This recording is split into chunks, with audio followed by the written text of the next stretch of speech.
सर्वप्रथम श्रीदेव पाटेकर आणि उपरलकर देव आणि आमच्या संपूर्ण सावंतवाडीचे ग्रामदैवत या मतदारसंघातील सर्व ग्रामदैवतांना मी पुन्हा एकदा नतमस्तक होतो. आणि आज आलेल्या सर्व पत्रकार बंधूंना मी सर्वप्रथम धन्यवाद देतो. माझ्यासोबत असलेले माझे सर्व भारतीय जनता पार्टीचे सर्व सैनिकांना धन्यवाद देतो. आजची ही पत्रकार परिषद खूप आनंदाचा दिवस आहे. भारतीय जनता पार्टीचे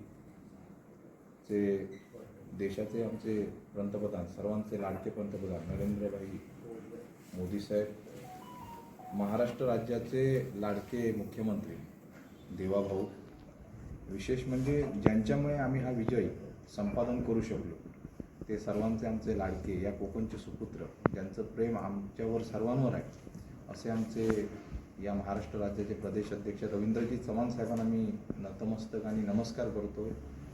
या जिल्ह्याचे पालकमंत्री साहेब असतील आणि माझ्या या कोकणातील सर्व जनतेला मी पुन्हा एकदा, सावंतवाडीतील जनतेला, वेंगुर्ल्यातील जनतेला, कणकवली असेल किंवा मालवण असेल, सर्व जनतेला मी नतमस्तक होतो आहे. आजची ही पत्रकार परिषद एक विजयाची चांगली सुरुवात झालेली आहे.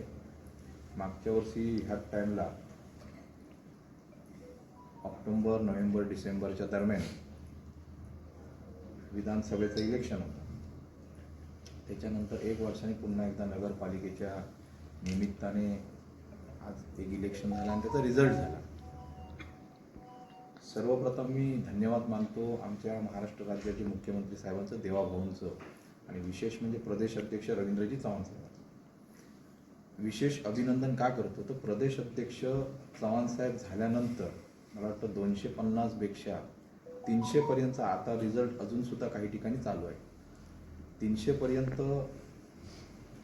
नगरपालिका महाराष्ट्रामध्ये चव्हाण साहेबांच्या नेतृत्वाखाली निवडून आल्या. त्याबद्दल संपूर्ण कोकणी जनतेकडनं मी त्यांना धन्यवाद मानतोय, कारण हा मोठा विजय भारतीय जनता पार्टीचा झाला आहे. उद्धव बाळासाहेब ठाकरे किंवा काँग्रेस किंवा इतर सर्व पक्षांना मिळून 50 नगरपालिका मिळालेल्या आहे. मला वाटतं 80%पेक्षाही जास्त मताधिक्य आणि नगरपालिकेचे नगराध्यक्ष आणि नगरसेवक खूप चांगल्या मताने आपले निवडून आलेत. मी पूर्ण महाराष्ट्रातील जनतेला मी धन्यवाद देतोय. आजचा हा खूप चांगला सुवर्ण एक दिवस आहे. या चांगल्या दिवसाला चांगला निर्णय लोकांनी दिलेला आहे. मला एकच म्हणावंसं वाटतंय की सावंतवाडीच्या जनतेने श्रीदेव पाटेकर, उपरलकर देव यांनी आशीर्वाद दिल्यामुळे आणि सर्वसामान्य जनतेचं भारतीय जनता पार्टीवरचं प्रेम, या अतिशय महत्त्वाच्या गोष्टीमुळे आमचा हा विजय होऊ शकला. 27-28 नगरसेवक दोन्ही ठिकाणी आमचे निवडून आले, सावंतवाडी आणि वेंगुर्ला. 7 किंवा 8 मला वाटतं शिंदे गटाचे नगरसेवक निवडून आले. मी गेले अनेक वर्ष राजकारण करतोय. 2007पासनं कोकणामध्ये रत्नागिरीपासून सिंधुदुर्गपर्यंत माझा प्रवास चालू आहे. पत्रकार बंधू आपणा सर्वांना माहिती असणार. माझ्या जीवनामध्ये मी खूप खाचकळगे म्हणतात मराठीमध्ये, ते खाल्लेले आहेत. मी अनुभव पण खूप गोष्टींचा घेतला आहे.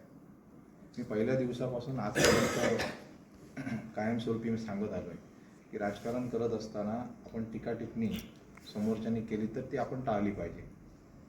विशाल परब साधा नगरसेवक किंवा सरपंच किंवा ग्रामपंचायत सदस्य किंवा काही कोणतंही पद नसताना मी फक्त भारतीय जनता पार्टीचा एक सैनिक म्हणून कार्य करतोय. असंख्य वेळा पत्रकार बंधूंनी जिल्ह्यामध्ये अनेक वेळा मला विचारले की आपण टीकेवर टीका का देत नाही. आपला निश्चय एकच आहे की आज नगरसेवक आमचे निवडून आले किंवा नगराध्यक्ष निवडून आले, उद्या सकाळी 10 वाजल्यानंतर आमची सर्व मंडळी ज्या जनतेने आपणाला निवडून दिले ते जनतेसाठी कार्य करण्याचं ब्रीदवाक्य आम्ही सर्वांनी घेतलेलं आहे. परवाच आपली जेव्हा मतदान होतं त्याच्या आदल्या दिवशी संध्याकाळी 7 वाजता आपण पत्रकार बंधूंनी आल्यानंतर एक पत्रकार परिषद घेतली होती. त्यावेळीसुद्धा मी हेच सांगितलं, आजही मी तेच सांगतो आणि पुढेसुद्धा मी तेच सांगणार की कोकणी जनतेला काय पाहिजे. तर कोकणी जनतेला इथे रोजगार होणं काळाची गरज आहे. आपल्याकडे तरुण वर्ग बेकारीच्या दिशेने प्रचंड प्रमाणात चाललेले आहे. या ठिकाणी हॉस्पिटलचा सावंतवाडी किंवा वेंगुर्ल्यातला प्रश्न खूप गंभीर आहे. मला वाटतं दिवसाला 150-200 पेशंट आपले गोव्याच्या दिशेने जातात आणि अशी पेशंटांची हालअपेष्टा होत चाललेली आहे की गोव्यामधल्या जरी आमचं भाजप सरकार जरी असलं तरी बांबोळीमध्ये हॉस्पिटलला गेल्यानंतर तिथे केव्हा केव्हा त्यांना बेडवर बाजूला ठेवलं जातं. त्यामुळे दुर्दैव आहे, मी माझ्या पत्रकार बंधूंना संपूर्ण जिल्ह्यातील सांगतोय की तुमची सुद्धा मुलं बाळ आहेत किंवा तुमचे आई वडील आहेत, ज्यावेळी आपलं एखादा घरावरती प्रसंग येतो, आपण हॉस्पिटलच्या दिशेने जातो, त्यावेळी आपल्याला बांबोळीशिवाय पर्याय नसतो. ही सत्य गोष्ट आहे. आमदार, खासदार, मंत्री होणं ही एक वेगळी बाजू आहे, पण आपण कोणतरी घडलो, आज आपण आमदार झालो किंवा खासदार झालो, तर आपल्या जनतेला आपण काहीतरी देणं लागतं. या भावनेतनं लोकांची इच्छा असते. मी दीपक भाई केसरकर यांच्यावरती बिलकुल टीका करत नाही, पण त्या दिवशी मी म्हटलं की ते वडीलधारी आहेत, त्यांचं वय झालेलं आहे, त्यांनी तरुणांना संधी द्यावी. आपण ठीक आहे आशा करावी, पण त्या आशेला पण लिमिट असतं. मी काय आमदार किंवा खासदार होऊन मग मी काय करणार असं नाही, पण माझी एक इच्छाशक्ती आहे की आपल्या तरुणांना इथल्या रोजगार देण्यासाठी काही चांगले प्रकल्प आपण आणण्याचा प्रयत्न करू.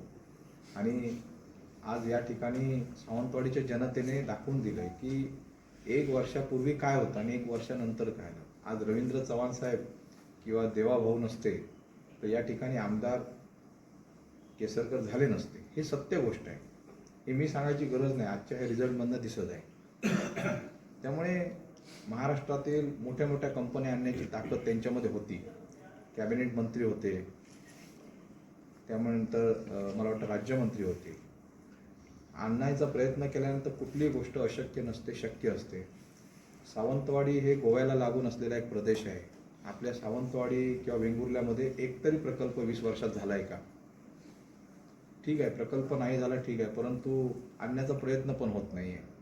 त्यामुळे मला असं सांगावं असं वाटतंय की मी त्यांच्यावर टीका न करता त्यांच्या हातीला हात देऊन आम्ही महायुतीतील सर्व मंडळी आहोत. रत्नागिरीमध्ये सुद्धा महायुतीचं सरकार आलं आहे. 36 आमचे नगरसेवक आलेत, रायगडमध्ये आलेत, महायुतीचं सरकार आलेलं आहे आणि आम्ही खूप आनंदी आहोत. पण विशेष सावंतवाडी किंवा सिंधुदुर्गामध्ये फक्त महायुती झाली नाही. अनेक वेळा असंख्य वेळा प्रश्न विचारले गेले की महायुती का होत नाही. कारण महायुतीचाच वापर करून घेऊन इथे स्थानिक आमदार निवडून आले. याच्यापूर्वीसुद्धा फक्त भारतीय जनता पार्टीचा वापर करून घेण्यात आला, हे मी वारंवार सांगत होतो. पण त्यावेळीची परिस्थिती अशी होती की आम्हाला देवाभाऊंना मुख्यमंत्री करायचं होतं. कुठेतरी माझ्याकडनं पण एखादी चूक झाली असेल, परंतु रवींद्र चव्हाण साहेबांचा शब्द मी माझ्याकडनं त्यावेळी पाळला गेला नाही. परंतु 35,000 मतं ही आज भारतीय जनता पार्टीची आहे.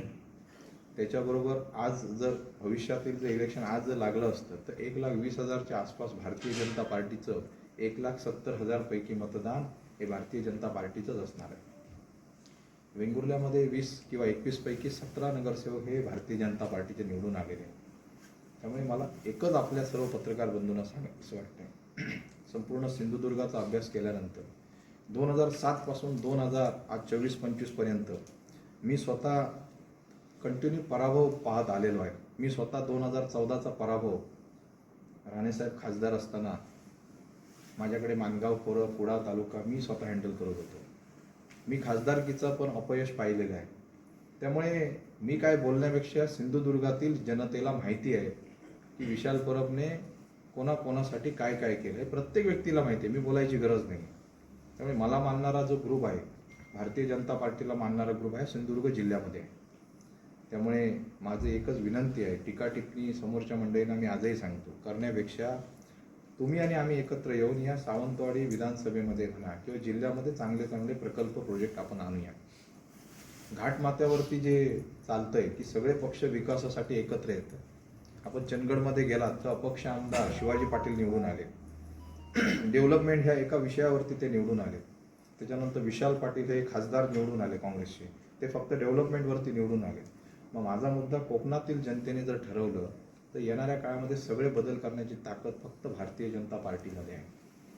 आपण या ठिकाणी पाहिलात तर येणाऱ्या जिल्हा परिषदची सावंतवाडी विधानसभेमध्ये 17 सीट आहेत, सिंधुदुर्गमध्ये 50 सीट आहेत.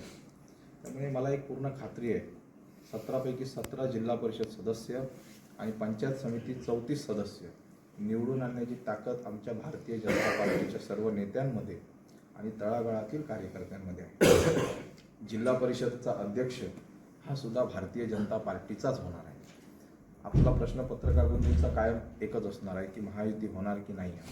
वरिष्ठ लेवलवर आमचे प्रदेश अध्यक्ष साहेब जे ठरवतील ते आम्हाला मान्य असणार.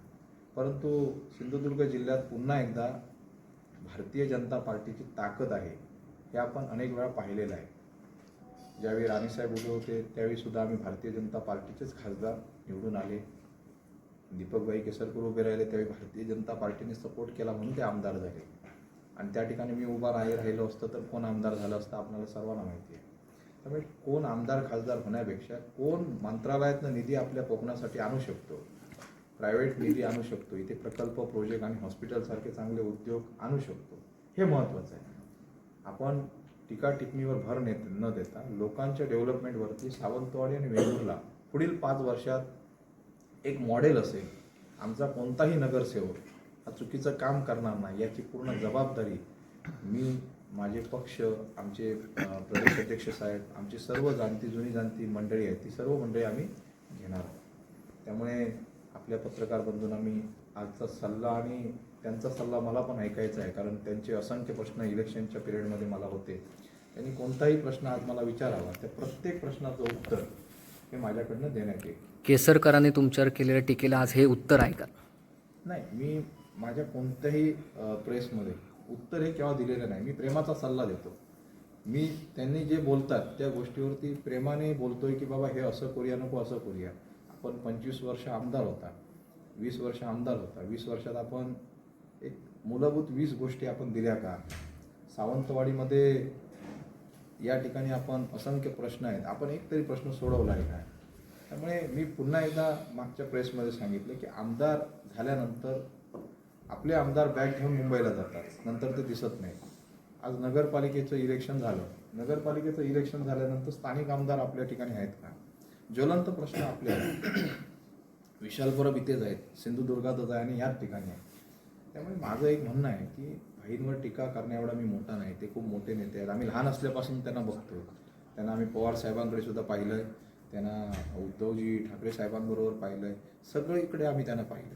मी छोटासा कार्यकर्ता आहे, माझे काय आमची एवढी का मजल नाही त्यांच्या एवढी, पण आज छोट्याशा कार्यकर्त्याने सावंतवाडीची नगरपालिका आणून दाखवली. हे एक चांगलं उदाहरण आहे त्यांच्या. निवडणुकीच्या शेवटच्या टप्प्यात